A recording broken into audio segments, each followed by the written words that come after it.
Hey, everybody, good morning. It's December 10th, 12:07 p.m. local. I just watched that crazy episode I put out yesterday. I have so many other thoughts today after a night's sleep, follow-ups, open threads that I never closed, all of that kind of thing. Today's episode is going to be a little bit longer. And we're going to talk a lot more about the saucer I set up as a framework for this entire thought form.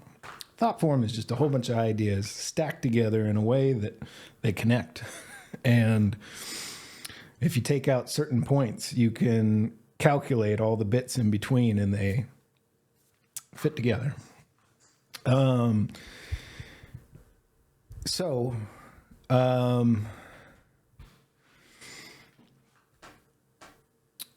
had a whole bunch of thoughts watching this. One correction I wanted to make is right off the top is at one point I mentioned that as you imagined the whole universe squished down into specifically 2 dimensions.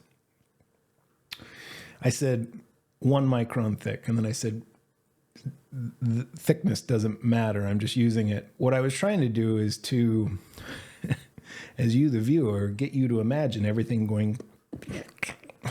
That wasn't a good squish sound. Flat. And that means it has no thickness. It's not a micron. It's not 1,000th of a micron. It's not a millionth, a billionth, 10 to the whatever you want to do. It has no thickness. It only exists in a plane that can be described with X and Y coordinates. And all the data that it contains only exists in that plane. So, important thing to clarify. And the disk itself is important. Like the notion that a lot of the physics rules that waves and particles, cognitive agents, however you want to think about it, the stuff that is getting described in our shared state. I should probably talk about that for a second. So I think of particles as, if you look at the quantum physics of it, it's like an observer measured a wave of potentials and saw it as a particle. It's how I'm thinking about it today. Every day I wake up with a new way to think about it. But I think that's approximately right. And so what we're trying to do is squish it all into a flat plane of only 2 dimensions. So this is important. I want to call it, I picked on Eric a little bit. Kind of, you could just, as I listened to it, I like that guy. I think this is a thing I do with myself where I don't take myself too seriously and I'm open to kind of pick on myself, like especially as I watch shit like this. And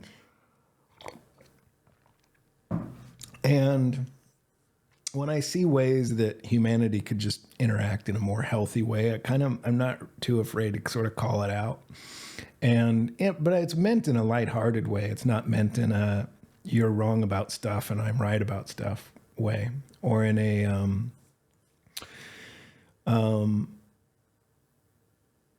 judgmental way. There's no judgment in it. It's just like, hey, what if, Eric, when you got on that Brian's podcast, instead of sort of kind of, I will say, as an observer watching the 2 of you talk, it was sort of a smug dismissal. You even said, I know I'm right and you're wrong about everything at some point.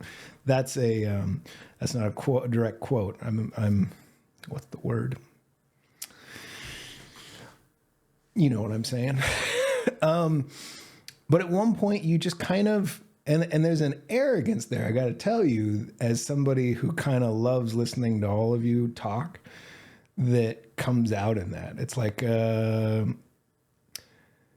I'm so smart that I know that you, Stephen Wolfram, are wrong in all of your conclusions, and you're not smart enough to see it.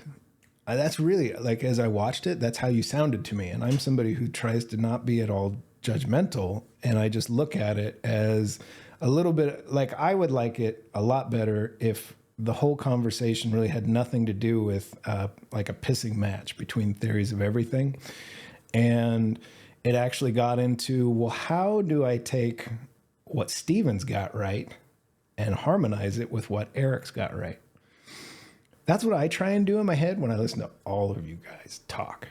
And so I would love for this thing I'm doing with my stupid pie tin or my cookie lid is give you context, something you can point at and say, well, here's some awkward rando on the internet trying to explain the perfection of my geometric unity in a without using math and without and he's fumbling around. He's getting lots of stuff wrong. Sometimes he's stepping on some of the terms. He described quantum mechanics in a way that I don't find. All of that stuff, just just throw it away. None of that thought is very useful, I think. like it's not productive. If there is something, and I'm very open-minded, I'd like there to be something. I'll get into what I think you're describing with your geometric unity a little bit here in a minute. But it's important to set up this preface of my intent so that you can use it. I mean, think like you can go to that thing Curtis said at the 5-minute mark. Yeah, he's some nobody and he shouldn't get credit for anything. Oh no, credit. Here is where he got something right and described it, and here's where he described something wrong. But what we're trying to do is create a translator, like a place to have a plain speaking, abstracted conversation of what you are trying to describe in your work. And I'm somebody who's spent a lot of time listening to you and Stephen and Carl Friston and on and on and on. And I'm trying to create like some sort of starting point for us all to contribute to the story in useful ways. Mine will be the guy who just fumbles around and fucks up most of it. That's cool. That's fine. But there has to be a way where it's not adversarial. Adversarial is just useful in an evolutionary context, but where humanity is now, I find it to be something we must abandon entirely. I very much think of us like neurons in a big neural net. And this is a lot of Mike Levin's work, cognitive light cones, turtles all the way up and down the stack. And I think that there has to be like an interpretation, there has to be like a abstraction layer that sits between maybe a Stephen Wolfram and a Eric Weinstein. And critically, also, there's a spiritual side to all of this. There's a bigger picture. There's a zoomed all the way out view of it, which I would say is esoteric wisdom. There's hermetics and all of that. That's how I can get to a place of neutral thought where I don't give a fuck about credit. If there's anything useful in anything I say here, steal it. Have it. It is yours. The only reason I was able to say it is because I'm listening to you all open-minded in a way that is not judgmental. All of my ideas are ripped off. I am just creating a story of all of you talking with this. That's what it's for. That's what it's for. And it's supposed to be open source. It's like if somebody said, oh, wow, that idea was Curtis's, I'd say bullshit. I've spent thousands of hours listening to all of you talk, and I'm ripping off all of you. But I do it in a way that is very harmonious, which is I look for the stuff where you guys seem to be agreeing. Important preface for any further discussion. So don't look at it as this is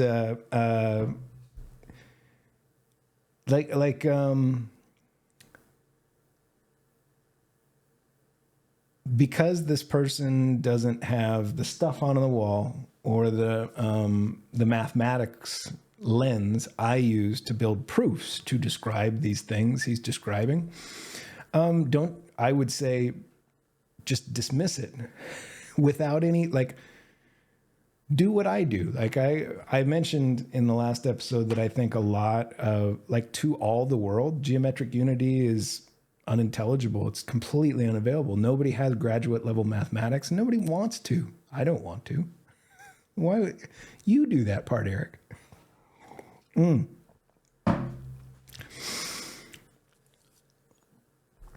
But in this big neural net we form as a collective cognitive agent, as one of Mike Levin's light cones, it's entirely unuseful to seek out any sort of credit for an idea. That was very useful for driving a lot of our progress thus far, to do it in that sort of, but I just look at, like, what if nobody taught you how to use math? You wouldn't have any of this shit. And the language you use to describe geometric unity, you're entirely composing with other people's stuff. And that's the more foundational hard stuff, I would argue. You're dotting an I and crossing a T. I wish we could all just work together and this was a lot healthier. So take anything I say with a grain of salt, but I want to get to this now. Imagining this in a flat plane is an accurate expression of the planet Earth, with all these teddy bears and Frosty here, is a representation of every particle that makes up every rock, every flower, every bee, every you name it. Every and all of the cosmic events that occur that interact with this plane, all the cosmic rays blasting through it, and the radiation from the sun, which is its own little version of this, quite a bit bigger than this. So what I think, and correct me if I'm wrong, I'm trying to get to where, like, I've heard Joe Rogan ask Eric several times, like, okay, how do I use this to make a spaceship? This thing you're talking about with geometric unity. And I sense his frustration with asking questions. And then you guys end up talking a lot about the dysfunction of academia and universities and all of that stuff, science in general, the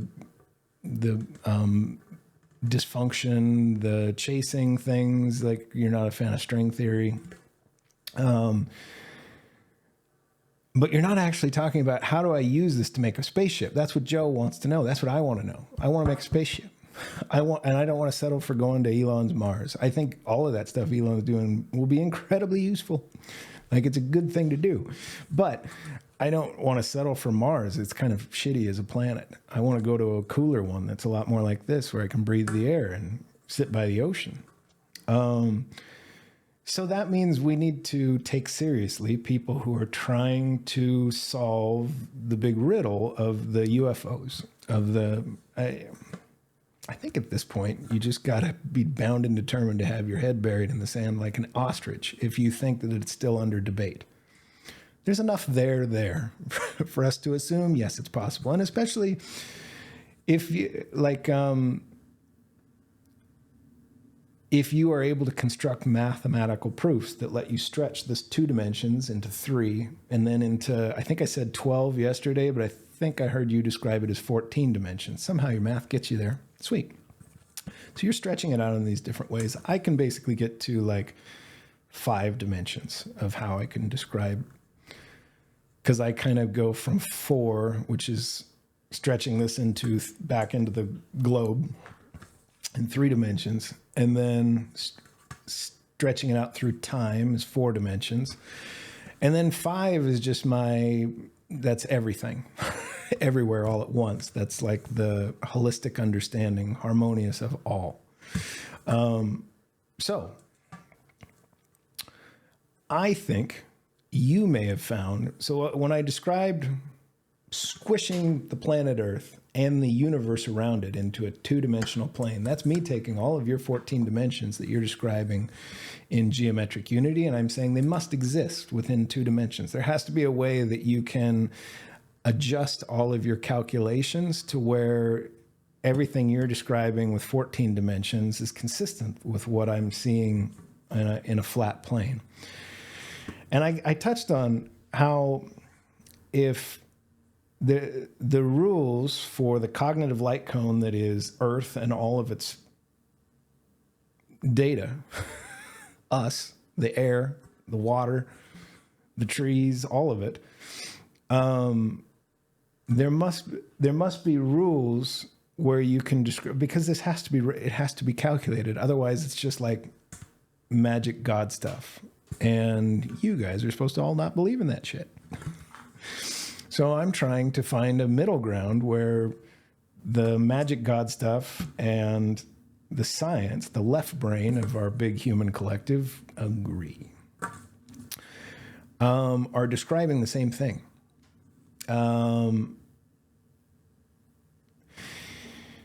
So if I now take all of what you have stretched out into 14 dimensions with geometric unity and I squish it down like this and I say, okay, time is coherent as a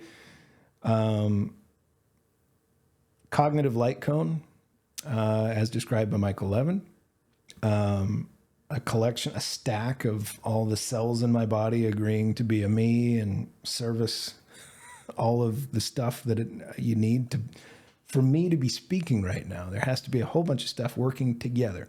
And then there's a bunch of atoms agreeing to be the atoms that make them up. And I'm not going to go further down the turtle stack there, but if I think about what the UFOs must be doing, I think they're tapping into your 14 dimensions of, or something that works better than your geometric unity. I'm willing to give you the assumption that your math checks out and that you have found something that lets us look at the code behind for maintaining the coherence of the standard model and how,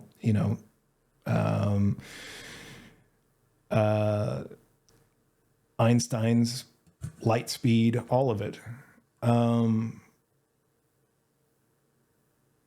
And finding a way that we can sort of like, so I described that if you squished us down in a two-dimensional plane, time would have to work differently out towards the outer edge, such that as you were moving along the curve of the planet,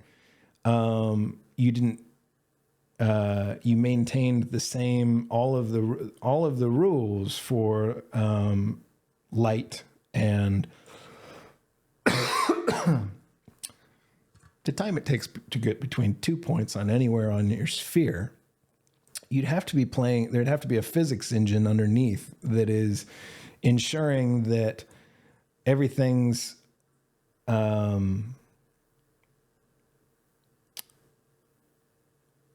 reconciles against each other. So when I think about myself moving along the top surface as I'm going, like I said, to Hawaii, and then just flipping down imperceptibly, getting defined as reaching the edge of the sphere as it's defined, that's a really interesting thing, thinking about it being able to define it however you want and defining where that edge point is.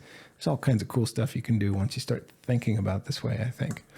I think maybe there would have to be a way where you could, and I've heard you, Eric Weinstein, and a few other of your ilk describe this sort of premise where you could sort of like, you could tap into the rule set that is maintaining the cohesive, like the reconciled nature of all the particles interacting in this sphere cross-section of the overall plane that is all the cosmos squished down. And I think there must be a way to sort of like remain, to adhere to all the rules, but make the sphere bigger or smaller in how you define it, and develop some sort of tech that lets you shorten the distance between 2 points, or maybe ignore the laws that say it should take, how long it should take at the edge, and define everything as being out in this edge, and then cross it like you do here in the center of the sphere. All kinds of cool stuff you can do with that, I think. And I think you get there with first understanding the math so that you can find a mechanism to... Here's the thing, you can't break the rules. Now, again, when you take everything and squish it down to 2 planes, and then you put it on its side, and you make it a slide in the projector of time, where everything is contiguous, no cognitive light cone or technology, a human walking or a human riding in a car or a human on one of Elon's rockets, etc., all the different ways we've worked out to move between 2 points in space. There's no way to break the rules, because the fabric of space-time and unencumbered, if you harmonize it with quantum mechanics, so long as you can prove that the new slide, the next progression of reconciled state, is harmonious with the prior slide, should be accepted. So I think you could imagine your way into through how you perceive space-time, coming up with a way that's completely harmonious and accepted by shared state in the next now. Not this now, but this now. The space between those 2 nows, I'm not allowed to break any of the rules. It's law. But I think Einstein's speed limit imposed by photons that's just when you limit yourself to a single, or to a 3-dimensional perspective of space-time. If you can broaden it to more dimensions, or like I said, collapse it, there's probably a way you can hook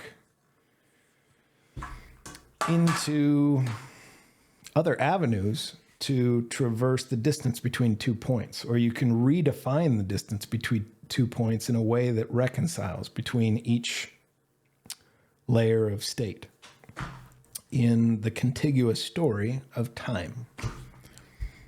Or I'm wrong about that. Correct me. Fix it. I'm just spitballing here. But I want to build these things. I want us to do it. I'm probably not at all qualified.